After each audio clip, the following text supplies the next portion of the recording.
പീലാത്തോസിന്റെ പടയാളികൾ യേശുക്രിസ്തുവിനെ ക്രൂശിക്കാൻ വരുന്നത് അറിഞ്ഞ യേശുക്രിസ്തു തന്റെ ശിഷ്യന്മാരെ ഒരു സ്ഥലത്ത് ഇരുത്തിയിട്ട് ഒരു കല്ലറിയും ദൂരത്ത് പോയി മുട്ടുകുത്തി മേൽപോട്ട് കൈകൾ ഉയർത്തിയിട്ട് ദൈവത്തോട് പ്രാർത്ഥിച്ചു. ദൈവമേ ദൈവമേ, എന്നിൽ നിന്നും ഈ പാനപാത്രം നീക്കേണമേ എന്നും പറഞ്ഞ് പൊട്ടി കരഞ്ഞ് പ്രാർത്ഥിച്ചു. യേശുക്രിസ്തുവിന്റെ വിയർപ്പ് തുള്ളികൾ പോലും രക്തത്തുള്ളികളെ പോലെയായി മാറി. അത്രയും പ്രയാസപ്പെട്ടിട്ട് യേശുക്രിസ്തു അള്ളാഹുവിനോട് പ്രാർത്ഥിച്ചു. ഈ പ്രാർത്ഥന കേട്ടിട്ടില്ല എന്ന് ബൈബിൾ പറയുന്നു. ഈ പ്രാർത്ഥന കേട്ടു എന്നും യേശുക്രിസ്തുവിനെ കുരിശി മരണത്തിൽ നിന്നും രക്ഷപ്പെടുത്തി എന്ന് വിശുദ്ധ ഖുർആനും പറയുന്നു. ബൈബിൾ ഒരു പ്രാവശ്യമെങ്കിലും വായിച്ച ഒരാൾക്ക് മനസ്സിലാക്കാൻ പറ്റുന്നത് യേശു കുരിശിൽ മരിച്ചിട്ടില്ല എന്നാണ്. അതുകൊണ്ടാണ് വിശുദ്ധ ഖുർആൻ പറയുന്നത് വമാ ഖതലുഹു വമാ സലബുഹു വലാകിൻ ശുബ്ബിയ ലഹും, അവനെ ക്രൂശിച്ച് കൊലപ്പെടുത്തിയിട്ടില്ല. ഇനി ബൈബിള് എന്താണ് പറയുന്നത് എന്ന് നമുക്ക് നോക്കാം.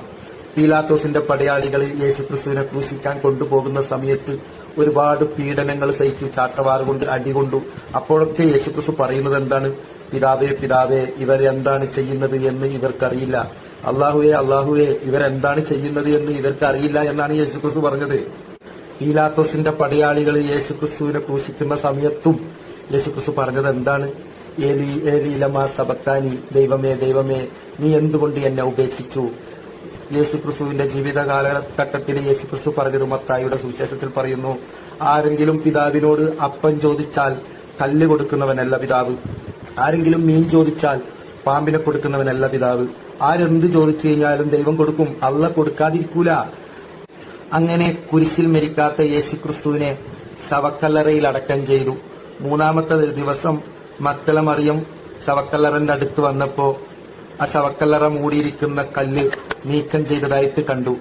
അങ്ങനെ മക്തല മറിയം ശവക്കല്ലറന്റെ അകത്ത് ചെന്നപ്പോ അവിടെ യേശുക്രിസ്തു യേശുക്രിസ്തുവിന്റെ കാലിൽ കെട്ടിയ തുണി അഴിഞ്ഞു കിടക്കുന്നത് കണ്ടു. അവിടെ യേശുക്രിസ്തു ഉണ്ടായിരുന്നില്ല. പിന്നീട് അവിടെ ആ ശവക്കല്ലറ മുഴുവനായിട്ടും മക്തല മറിയം പരിശോധിക്കുകയാണ്. യേശുക്രിസ്തു എവിടെ പോയി എന്ന് പരിശോധിച്ചപ്പോ ഒരു അശരീരി കേൾക്കുകയാണ്, ഒരു ശബ്ദം കേൾക്കുകയാണ്. ദൈവത്തിന്റെ ഇടയിലാണോ ജീവനുള്ള ക്രിസ്തുവിനെ അന്വേഷിക്കുന്നത്? ആക്ച്വലി യേശു മരിച്ചിട്ടില്ല എന്നതിന്റെ ഏറ്റവും വലിയ ഉദാഹരണമാണ്. പിന്നീട് മക്തല മറിയം ശവക്കല്ലറക്ക് പുറത്തു വന്ന് അന്വേഷിക്കാൻ തുടങ്ങി. ഇതിൽ നിന്നും നമുക്ക് മനസ്സിലാക്കാൻ സാധിക്കുന്നത് യേശുക്രിസ്തു ജീവനോടെ ശവക്കല്ലറയിൽ ഉണ്ടായിരുന്നു എന്നാണ്. പിന്നെ എന്തിനാണ് ശവക്കല്ലറയുടെ കല്ല് നീക്കം ചെയ്യപ്പെട്ടത്? യേശുക്രിസ്തുവിന്റെ പ്രാർത്ഥന ദൈവം കേട്ടു എന്നും ശവക്കല്ലറയിൽ മൂടപ്പെട്ട യേശുക്രിസ്തുവിനെ ദൈവം രക്ഷിച്ചു എന്നും ആ ശവക്കല്ലറ തുറന്ന് പുറത്തേക്ക് വരികയും ചെയ്തു. ഇനി നമുക്ക് നോക്കാം, മരിച്ച ശരീരമാണെങ്കിൽ അത് ഉയർത്തെഴുന്നേൽക്കണമെങ്കിൽ ശവക്കല്ലറക്ക് തടസ്സമാകുന്ന കല്ല് നീക്കം ചെയ്യേണ്ട ആവശ്യമില്ല. ആത്മാവിന് ഉയർത്തെഴുന്നേൽക്കാൻ ശവക്കല്ലറക്ക് മുമ്പിൽ തടസ്സമാകുന്ന കല്ല് നീക്കം ചെയ്യപ്പെടേണ്ടതുണ്ടോ എന്ന ചോദ്യമാണ് അവിടെ ഉന്നയിക്കേണ്ടത്. ശവക്കല്ലറയിൽ നിന്നും പുറത്തുവന്ന യേശുക്രിസ്തു ഒരു തോട്ടക്കാരന്റെ വേഷം സ്വീകരിച്ചു. എന്തിനാണ് യേശുക്രിസ്തു ഒരു തോട്ടക്കാരന്റെ വേഷം സ്വീകരിച്ചത്? പീലാത്തോസിന്റെ പടയാളികൾ വീണ്ടും കൊല്ലും എന്ന ഭയത്താലാണോ? മരിച്ച ശരീരമാണ് ഉയർത്തെഴുന്നേറ്റതെങ്കിൽ വീണ്ടും മരിക്കുമോ? പിന്നെ എന്തിനാണ് യേശുക്രിസ്തു തോട്ടക്കാരന്റെ വേഷം സ്വീകരിച്ചത്? ശവക്കല്ലറയിൽ നിന്നും പുറത്തേക്ക് വന്ന മക്തല മറിയം യേശുവിനെ അന്വേഷിക്കാൻ തുടങ്ങി. ഇത് കണ്ട യേശുക്രിസ്തു സ്ത്രീയെ എന്ന് അഭിസംബോധനം ചെയ്തു. യേശു ആണെന്ന് മനസ്സിലാക്കിയ മക്തല മറിയം യേശുവിന്റെ അടുത്തേക്ക് ഓടിച്ചെന്ന് ആലിംഗനം ചെയ്യാൻ ശ്രമിച്ചപ്പോ യേശുക്രിസ്തു പറഞ്ഞു, എന്നെ തുടരുത്. എന്തുകൊണ്ട് തുടരുത്? യേശുവിന്റെ ശരീരം ഭൗതിക ശരീരമായിരുന്നു. എന്റെ കൈകൾ നോക്കൂ, കുരിശിൽ തറച്ച അടയാളം നീ കാണുന്നില്ലേ? യേശുവിന്റെ ശരീരം ഭൗതിക ശരീരമായതിനാൽ തന്നെ ആ ശരീരത്തിന് വേദനിക്കും. ആലിംഗനം ചെയ്യുമ്പോൾ യേശുവിന്റെ ശരീരം വേദനിക്കും എന്നതിനാലായിരുന്നു യേശു അവളോട് എന്നെ തുടരുത് എന്ന് പറഞ്ഞത്. മരിച്ച ശരീരമാണ് ഉയർത്തെഴുന്നേറ്റതെങ്കിൽ ആ ശരീരത്തിന് വേദനിക്കുമോ? പിന്നെ എന്തിനാണ് മക്തല മറിയത്തോട് യേശുക്രിസ്തു തുടരുത് എന്ന് പറഞ്ഞത്?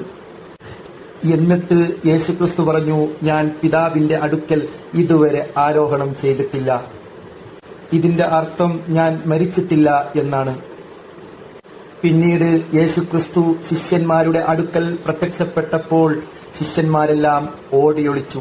അപ്പോൾ യേശുക്രിസ്തു ശിഷ്യന്മാരോട് പറഞ്ഞു, നിങ്ങൾ എന്തിന് എന്നെ കാണുമ്പോൾ ഓടിയൊളിക്കണം? ഞാൻ ഭൂതമാണോ? എന്തിനാണ് നിങ്ങൾ ഭയക്കുന്നത്? എന്റെ കൈകളും കാലുകളും നോക്കൂ, എന്നെ തൊട്ടു നോക്കൂ. ഞാൻ ഭൂതമല്ല, ഞാൻ മരിച്ച ശരീരമല്ല എന്ന് തെളിയിക്കാൻ വേണ്ടിയായിരുന്നു യേശു അത് പറഞ്ഞത്.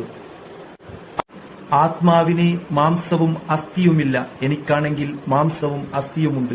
ഞാൻ ഭൂതമല്ല, ഞാൻ മരിച്ച ശരീരമല്ല എന്ന് തെളിയിക്കാൻ വേണ്ടിയായിരുന്നു യേശു അത് പറഞ്ഞത്.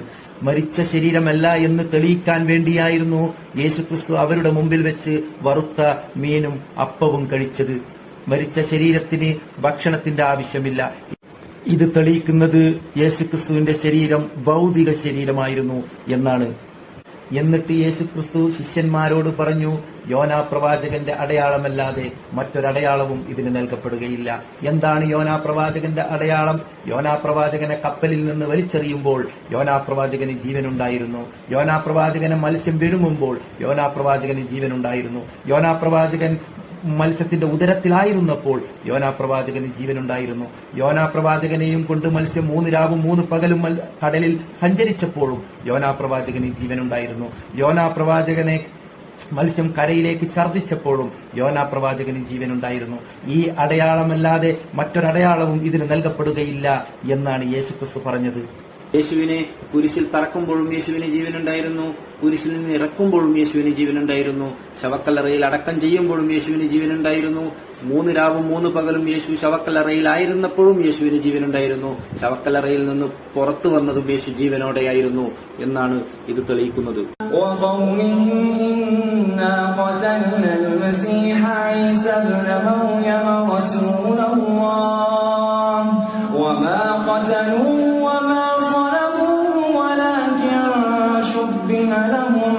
وإن الذين اختلفوا فيه لفي شك منه ما لهم به من علم إلا اتباع الظن وما قتلوه يقينا بل رفعه الله إليه وكان الله